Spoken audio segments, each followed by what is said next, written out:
Adrien Quatennens, êtes-vous convaincu par les arguments d'Aurore Berger ce soir? Non, mais je veux lui dire qu'elle est courageuse d'être là ce soir, parce que dans toute la Macronie, ils ne sont pas nombreux ce soir à être sur les plateaux de télévision, et elle a le courage d'être parmi vous dans un moment qui est difficile, mais qui est un moment de décomposition. C'est-à-dire que moi, je voudrais pas qu'on déconnecte le cas Collomb de l'ambiance générale qu'il y a, qui est une ambiance de fin de règne. On peut se poser la question véritablement de savoir si on a affaire à un gouvernement ou à un hall de gare ou à une auberge espagnole. C'est au choix. Et moi, si vous voulez, j'arrive pas même à me réjouir de la situation, parce que il y a une situation de délitement.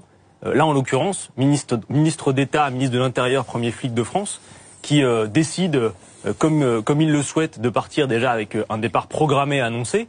Puis cette tergiversation. Ce matin, beaucoup de vos confrères commentaient sur une opération de communication réussie entre Gérard Collomb et Emmanuel Macron. On voit que même la communication, qui est pourtant quand même son fort, échappe à Emmanuel Macron. Donc il y a une ambiance vraiment crépusculaire qui, moi, m'inquiète par ailleurs pour le pays. C'est-à-dire qu'il y a une débandade, une vraie pagaille de la Macronie, et c'est notre rôle aussi d'assumer une responsabilité, de formuler une issue positive à tout ça, à cette pagaille que la Macronie engendre. C'est-à-dire que sur le fond, un an aura suffi à montrer que les choix politiques d'Emmanuel Macron, c'est juste d'approfondir les grandes trajectoires qui étaient celles de ses prédécesseurs, mais y compris quand il disait on va laver plus blanc que blanc, ça va être la République exemplaire, on voit que le nouveau monde, s'il en est un, radote sévèrement. Et vous voyez bien quand même que depuis l'été, c'est pas comme si le cas Collomb était un cas isolé. Je veux dire, là, ça se fait sur une thématique qui lui est propre, le fait de dire je veux partir à Lyon, etc. Très bien. Mais par exemple, il n'y a pas si longtemps que ça, Nicolas Hulot a démissionné, lui, sur des mots d'ordre éminemment politiques. Enfin, ce qu'il a dit est extrêmement lourd. Il a dit le libéralisme économique n'est pas compatible avec le défi climatique. Premier acte posé à l'Assemblée nationale depuis, la loi Pacte, qui est censée mettre l'entreprise dans les enjeux du XXIe siècle, et on ne fait quasiment rien. C'est terrible. Alimentation, agriculture. Ah oui, vous avez refusé l'interdiction du glyphosate. Regardez un peu les messages que vous envoyez. Qui permet d'avoir une alimentation plus saine. Donc on peut systématiquement essayer de créer aussi des polémiques. Vous l'avez largement fait aujourd'hui à l'Assemblée nationale. Propose, et vous le savez. Au moment d'un discours extraordinairement républicain et digne de Manuel Valls, où vous avez essayé de brouiller ce message avec des pancartes. Et je suis pas sûr que ce soit à votre honneur, très honnêtement, de l'avoir fait. J'ai d'ailleurs vu que vous aviez parlé d'indignité. Quand on parle de vous avez parlé d'indignité tout à l'heure. Quand on parle de pagaille, au sujet de ces pancartes. Et vous savez l'indignité. Alors là, on sort du sujet. Vous savez l'indignité. Rappelez-moi, puisqu'elle se permet cette parenthèse, Madame Berger. Vous savez, vous avez parlé tout à l'heure d'indignité, parce que oui, dans l'hémicycle, au moment où la majorité avait organisé cette standing ovation pour Manuel Valls, nous avions mis les pancartes bon débarras. Pourquoi?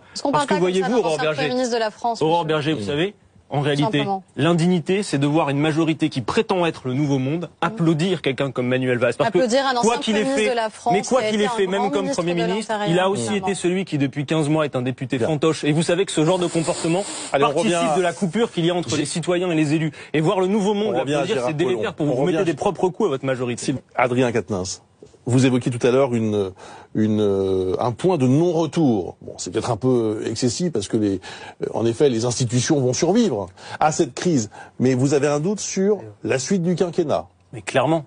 Mais si vous voulez, j'ai presque envie de vous dire, la situation ne devrait pas, en tant que commentateur, vous étonner. C'est-à-dire qu'Emmanuel Macron lui-même nous disait, je suis, de ses propres mots, il disait, je suis le fruit d'une effraction. C'est lui qui dit ces choses. Donc il y a un peu un effet gueule de bois, si vous voulez, après l'ivresse de ce qu'avait promis Emmanuel Macron. C'est-à-dire, je vous ai dit, à la rigueur, même pas besoin du travail de l'opposition. En un an, sur les grands choix, on pourra en parler, que ce soit des choix budgétaires, les grandes trajectoires, le libre-échange, sur la politique de l'emploi, qui se résume à quoi pour la Macronie? Déréguler le marché du travail, diminuer ce qu'ils appellent les règles, parce que avec eux, plus d'assouplissement suffirait à remplir les carnets de commandes, ce qu'on n'a jamais vu par ailleurs. Ce sont des choix qui sont en profonde continuité avec ce qui se faisait précédemment. Emmanuel Macron, pour moi, il s'est donné pour mission d'achever ce que Sarkozy et Hollande n'avaient pas su terminer. Mais en réalité, on voit bien, y compris face au défi climatique, que ce qu'il faut faire, c'est une grande bifurcation. Et par ailleurs, c'est du ressort même qui dépasse nos désaccords politiques sur la question climatique. Et de ce point de vue, la démission de Nicolas Hulot est un acte fort. Donc il y a une ambiance généralisée qui n'est pas bonne sur le fond, les résultats ne sont pas là. Et comment, j'ai envie de vous dire, arrêtez de perdre du temps à essayer de trouver des résultats différents que ses prédécesseurs. Les mêmes causes produisant les mêmes effets, il y a fort à penser que vous n'obtenez pas de résultats différents. Mais même sur la forme, c'est-à-dire c'était quand même ça la promesse d'Emmanuel Macron, c'était le renouvellement sur la forme. Et on voit bien qu'on a plus que jamais de vieilles pratiques politiciennes à tous les étages de la Macronie. Justement, non, c'est pas vrai. Et bien sûr que si. Mais Aurore Berger, vous aurez beau, et vous le faites très bien, vous aurez beau réciter vos éléments de langage, ce soir vous êtes inaudible. Mais non, mais ce soir vous êtes inaudible. La plupart des Français voient.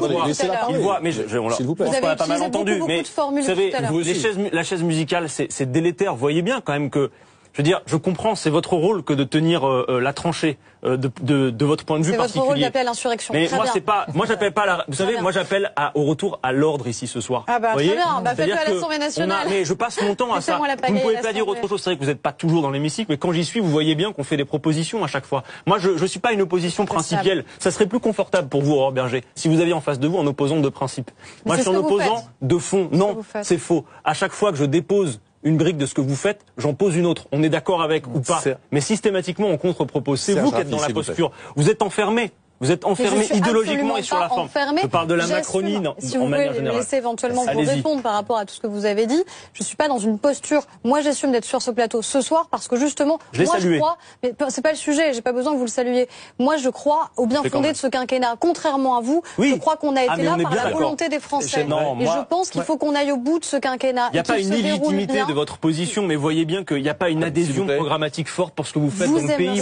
J'aimerais juste en une phrase. Vous aimeriez penser et vous faites croire aux Français depuis le début que nous ne sommes pas légitimes. J'ai pas dit ça, jamais. Vous ne me ferez jamais dire ça, parce que je respecte les institutions de ce pays et Emmanuel Macron a été élu. Je dis pas qu'il est illégitime. J'ai toujours dit qu'il était légitime. Personne d'autre dans mon groupe n'a dit l'inverse. Donc on est légitime à mener la politique. Vous êtes légitime, sauf que vous êtes obligé de voir que vous n'avez pas une assise solide dans le pays pour la raison qu'il y a le cas particulier de l'élection au second tour face à Marine Le Pen. Mais ce que je vous dis, c'est vous parlez de l'ordre,